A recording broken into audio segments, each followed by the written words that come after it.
Howdy, YouTubers. StarCop97 here. Got my Theresa's hat on. She gave it to me for my birthday. It's special. Anyway, I think I've just about got the layout down. It's changed quite a bit since the last time y'all saw it. So, let me give you a quick overview of where it goes, and then we'll talk about the latest addition, the turntable that got added. Anyway, we now have the entire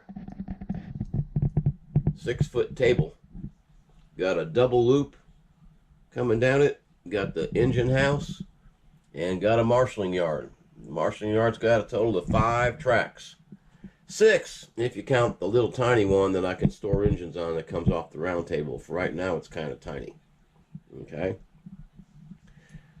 Anyway, that double loop comes down, and the outside loop comes up and over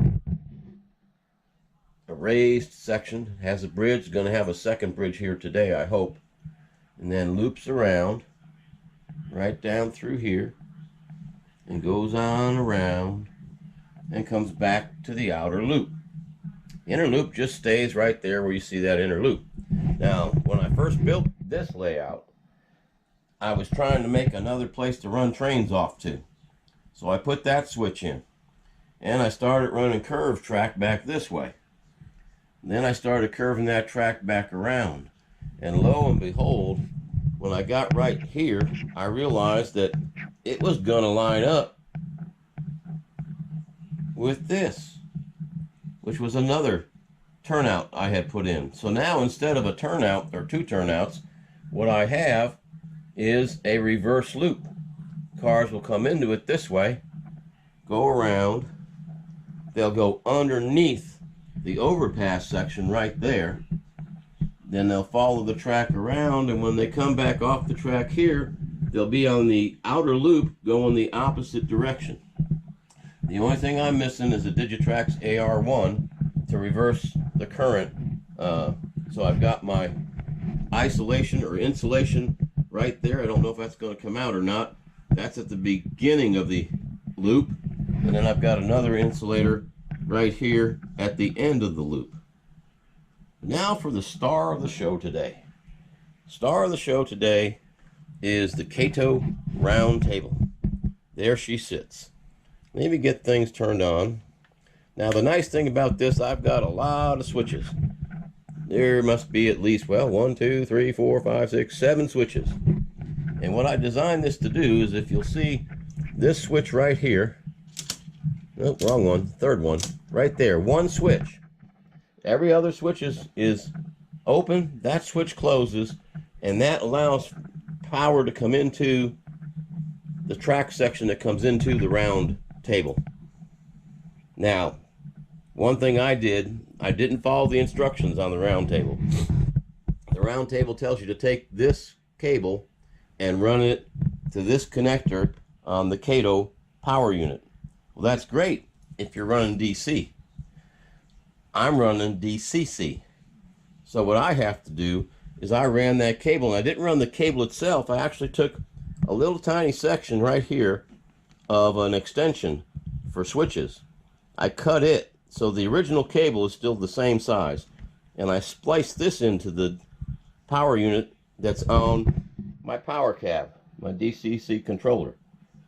Now, when I go over here, the bridge will be powered with DCC, and when the bridge is not aligned with the inbound track, it will still have power. So I should, if I bring up engine 1943, I should still have power. I hope this works. I do have to switch on the power from the box to go to the track. That's the one thing I do have to do. There she is. Now let's see if we can't get her moving forward a little bit.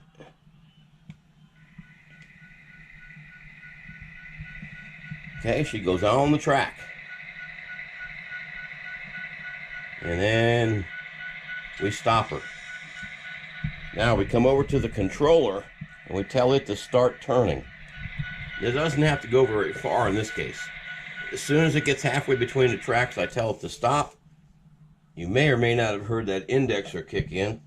And now that the indexer's kicked in, I should be able to get my train moving on to the main. I hope. Well, like anything, it's going to take it a minute to get back to my engine.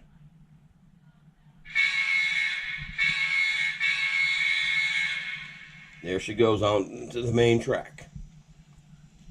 And yes, I can turn her around. Sorry about the cough, guys.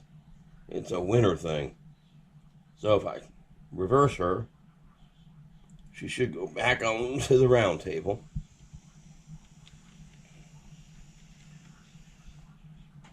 Now I should be able to turn the round table. She's not quite centered on it, but she didn't come off the bridge. And I'm going to turn the bridge so that I can drive off the turntable. We'll see if that works.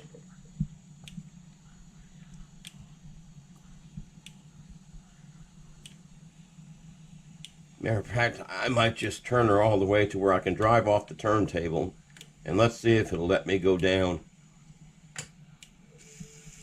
That time you should have been able to hear the indexer. So, I'll give it that power again. And recall my loco.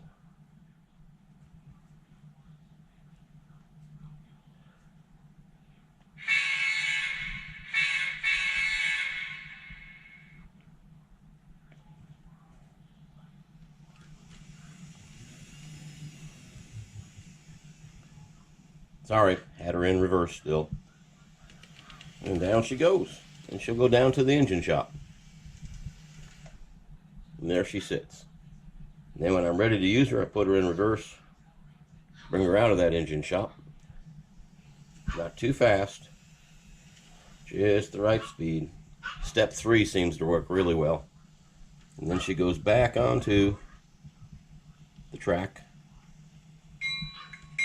Went too far.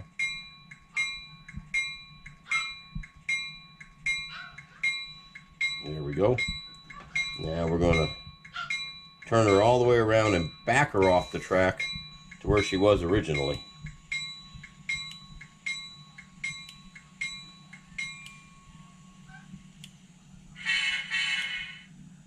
I like the engine noises.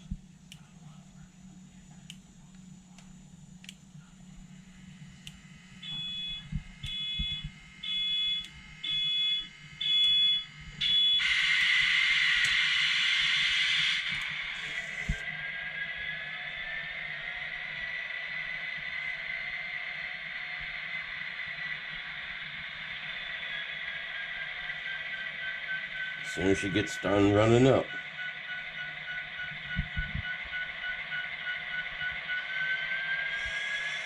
There she goes.